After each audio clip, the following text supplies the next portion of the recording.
itong interview nitong si Attorney Rowena Guanzon dito kay Karen Davila. Grabe ang mga banat ni Attorney Rowena Guanzon. Talagang halos lumabas ang mata ni Karen Davila. Talagang na-shock si Karen Davila. Kasi na-real talk. Narito ang Balitang Pinoy TV.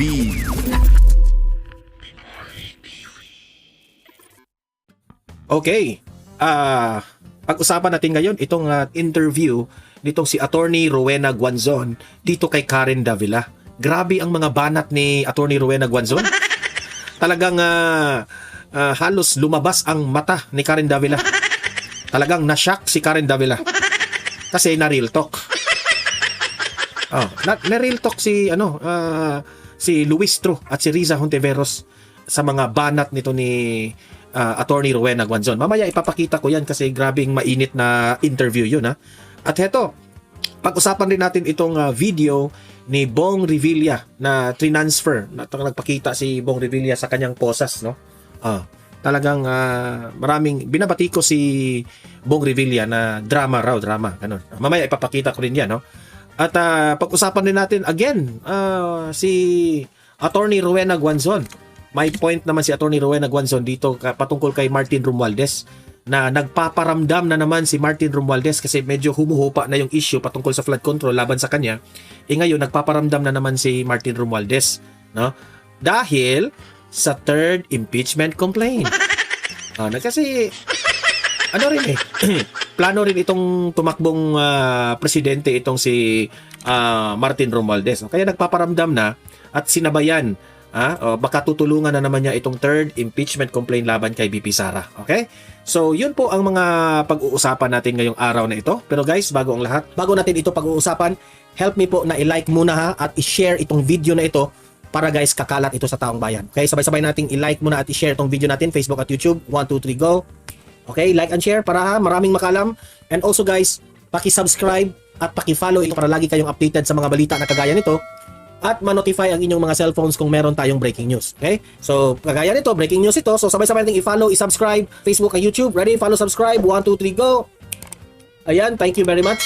Ito, unahin muna natin itong mainit na interview ni Attorney Rowena Guanzon dito kay Karen Davila. Okay? Panoorin ninyo paano niya binanatan si Luistro at si Riza Hontiveros. Sapul na sapul. Ito, panoorin na. Ano ang masasabi ninyo doon? Grabe naman, ang OA naman itong si Karen mag-interview. No? Pero na-shock siya dito sa mga banat ni Attorney Rowena. Play. Sa House Committee on Justice, how they handle? Si Luistro pa ang chair. Isa pa yan. Dapat mag-resign yan eh. Grabe yan si Luistro. Grabe yan, pro-Martin, pro-Vivian. May AX, TAX dahil sa speaker. May ganito bilyon dahil sa speaker. Kulang lang sabihin, may ulan, may lindol, may baha dahil sa speaker eh. This is the same Congresswoman Luistro. Ito si Luistro. Halatang halata kasi si Luistro na tuta rin ni Martin Romualdez. At syempre, ang isang tao, kung mabigyan mo ng pabor, kasi sa pagkakaalam ko, itong si Luistro, pinupuri itong si Martin Romualdez. Kasi nakaka-benefit siya kay Romualdez eh. Alam nyo, kapag ikaw, kaalyado ka ni Romualdez, nung time na speaker pa si Romualdez, mabibigyan ka talaga ng budget. So, syempre, kung mabibigyan ka ng budget, mabibigyan ka ng pera, makatulong ka na sa inyong mga constituents, di ba? So, kung makatulong ka na sa inyong constituents, edi syempre, lalakas ang kandidatura mo sa susunod na eleksyon. Kasi maalala yan ng taong bayan na si Luistro nagbibigay ng mga ayuda, mga AX, mga ganon.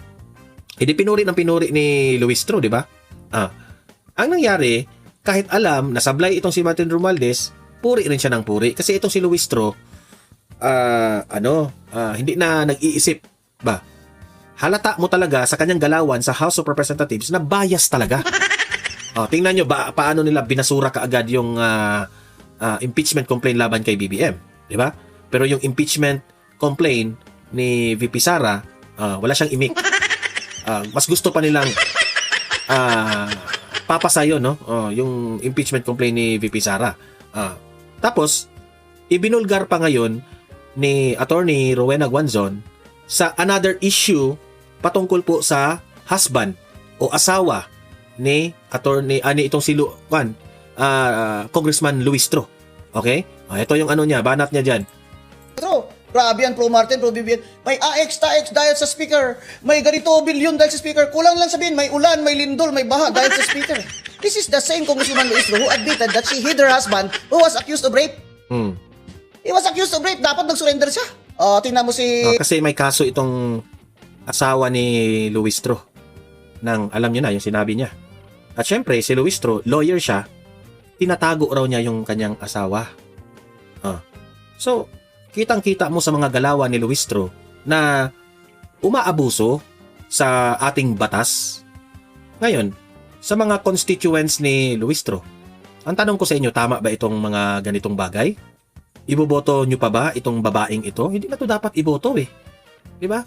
Kasi po, lawmaker siya, pero siya rin yung nagva-violate sa mga batas natin. Sobra po nakakaya. Hindi po siya good example ng isang congresswoman. Revilla, di ba nag-surrender siya? Eto, rape ha? Non-bailable. Sabi niya, sa akin yun ang tama eh. Anong klase abogada ka?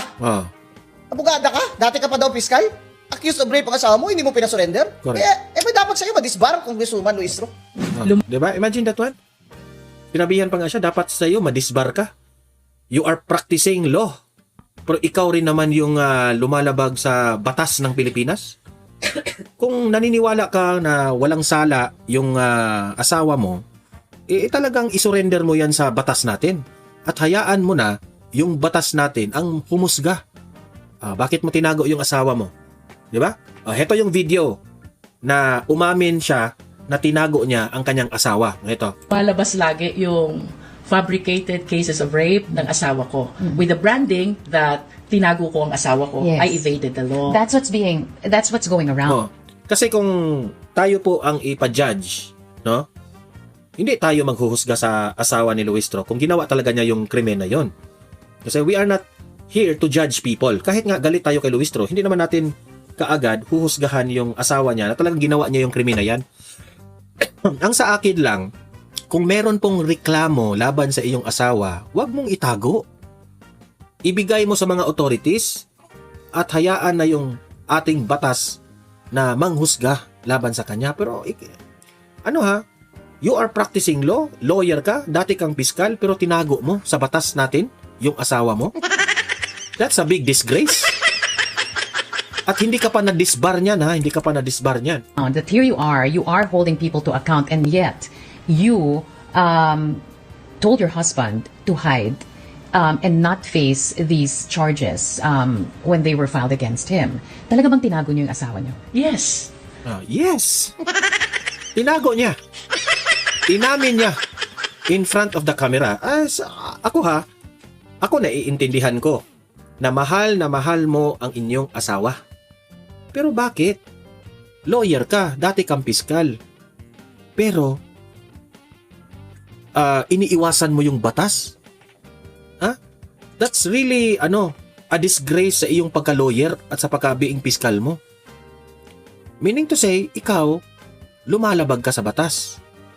Bias ka na type of lawyer o piskal. Nakasisira yan eh.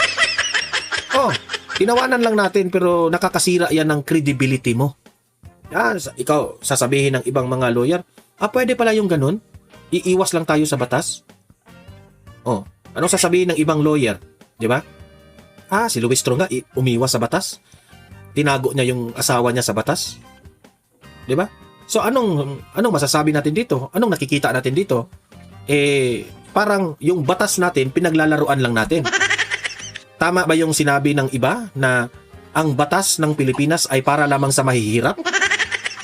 Siguro sa panahon po ng Administrasyong Marcos ngayon, ang batas natin ay para lamang sa mga mahihirap. Pero kung sa mga mayayaman, tinatago lang nila. Iiwasan ang batas kasi mayaman eh. Pero yung mga kawawa, yung mga kinakaladkad din nyo yung mga pobre nating mga mamamayan, di ba? Talagang dinadakip nyo, di ba? So, ang sa akin ba dito, nung panahon po ni former President Duterte, ito yung mga ayaw ni Tatay Digong. Yung mga mga mahihirap inaapi. Tapos yung mga mayayaman umaabuso sa batas. At si Luis Tro ang isa sa mga example niyan na umaabuso sa batas natin. Di ba? Tinago ko po ang asawa ko. It is because I needed to step back. Pero ma'am, baka kasuhan kayo ni Congresswoman Luis Tro of slander right now or libel, destroying her Congresswoman reputation. Luis Tro, make my day. Balikan natin ngayon ang impeachment complaint. Oo, dami lang naman yun. That's a dummy complaint. Yung sabi nga ni Congressman Erice, that lawyer is the lawyer of Lisa Marcos against Glenn Chong. Oh. Paano kami maniniwala dyan? They just did that para mabar yung any other complaint. Ang file pa rin ng Makabayan. Yan naman ang gusto ko sa Makabayan, consistent. BBM resign, Sara resign. Itong si Risa Ontiveros ng Akbayan Dati, never again. Ngayon, why not? Maririnig mo ba siya? Nagsasabi ng BBM resign, no? Kabayan is consistent. Diyan ang mga kasama ko noon sa UP.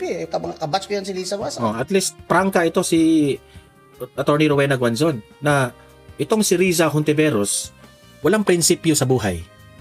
Kung ano yung mga sinasabi noon, kinakain lang nila ngayon. 'Di ba? Sa previous vlog ko, anong sinabi ko sa inyo? Dati, sinabi nilang magnanakaw si BBM. Sinungaling si BBM. Okay? Yung patungkol po sa magnanakaw, yung mga kaalyado nila ang nagsasabi niyan, hindi particularly si Riza Ontiveros. Pero yan po ang kanilang branding ba? Noon, di ba, 2022 election, magnanakaw yan. Yung mga placards sila noon, magrarally sila. Magnanakaw si BBM. Sinungaling si BBM. Kawatan yan. Pero ngayon, gusto nang makipagsanib puwersa. Gusto nang makipagkaalyado. Para lamang manalo sa eleksyon.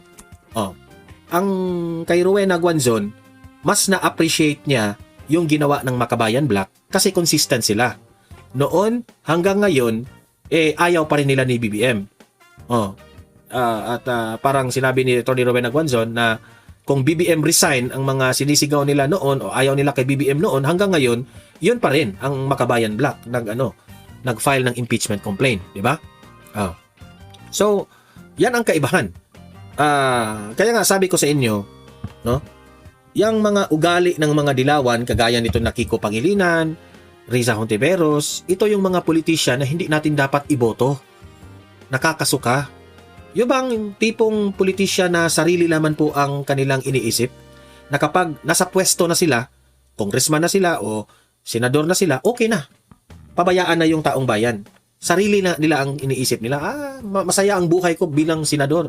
Masaya ang buhay ko bilang congressman. Kasi nakuha ko na. Binola ko na yung taong bayan na makuha ko yung boto nila. Hindi pa kagaya ng mga Duterte na, si Duterte pa nga, sabi niya noon, ayokong magpresidente. Pero pinipilit ng taong bayan na maging presidente siya. Panahon na presidente na siya, bumabawi siya sa taong bayan. Okay, binoto niyo ako. No?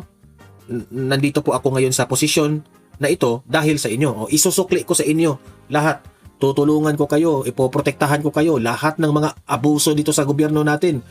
Sisibakin ko, paparusahan ko. Hindi man siguro lahat, pero at least ginagawa niya, ginagampanan niya. Hindi kagaya ng mga dilawan na ito. 'Di ba? Consistent yan. 'Di ba? Akbayan gusto nila Sara i-impeach, tsaka na lang daw labanan si BBM.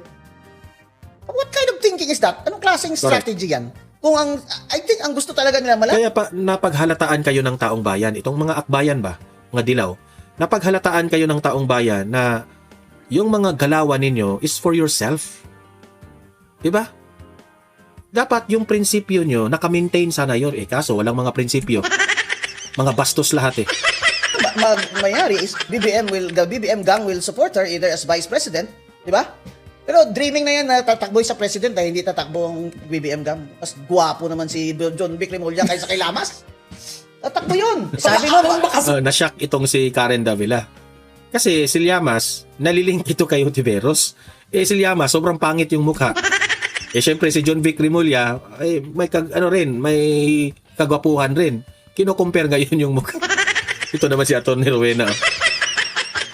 Sa sobrang prangka ni Rowena, wala na. Nahulog sa bangko itong si Karen Davila. Sabi mo man, bardagulan. Bakit? Bakit kayo magagalit sa akin? I'm a private citizen. Sue me. What can the president do in the last 2 years of his administration that would really make a difference? Kasi naging whistleblower siya naglabas nung mga... Imagine that one, presidente naging whistleblower. Ganyan kababaw. Ganyan kababaw ang presidente natin. Naging reporter nga si Bibi.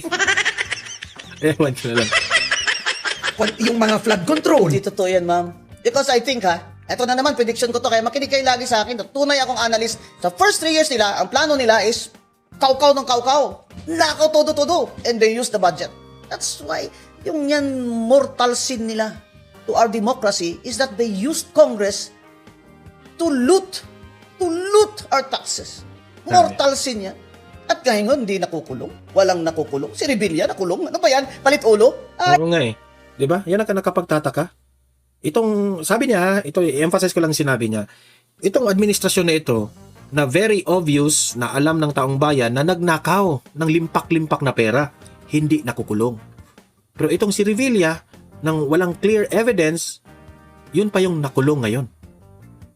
Imagine that one. Hindi. 2 years to go. Dapat ipakulong ni BBM si Romualdez para tumahimik ako at tumahimik yung mga tao who are supporting me. Bakit si Saldico ang binabanatan nyo? Sinasabi na ni Saldico. Ito na nga mga kabalita. Ano na ang masasabi nyo patungkol sa balitang ito? Please comment down below mga kabalita. Pag-usapan natin yan sa comment section. At kung di ka pa nakasubscribe sa ating channel, baka naman